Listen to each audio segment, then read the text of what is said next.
Is your Mercedes C-Class struggling to connect to Apple CarPlay, leaving you without your maps or music? Studies show that over 70% of connectivity issues are resolved simply by updating your phone or cable. Let us break down the troubleshooting steps to get your system back online. Start by ruling out physical hardware issues before diving into complex software settings.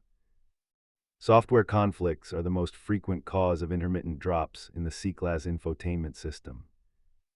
Navigating the MBUX menu to reset your specific device profile often clears up handshake errors.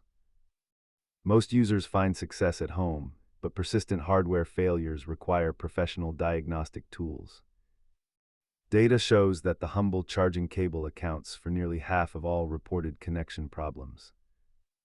If you're still stuck, try using a secondary device to confirm if the issue is rooted in the phone.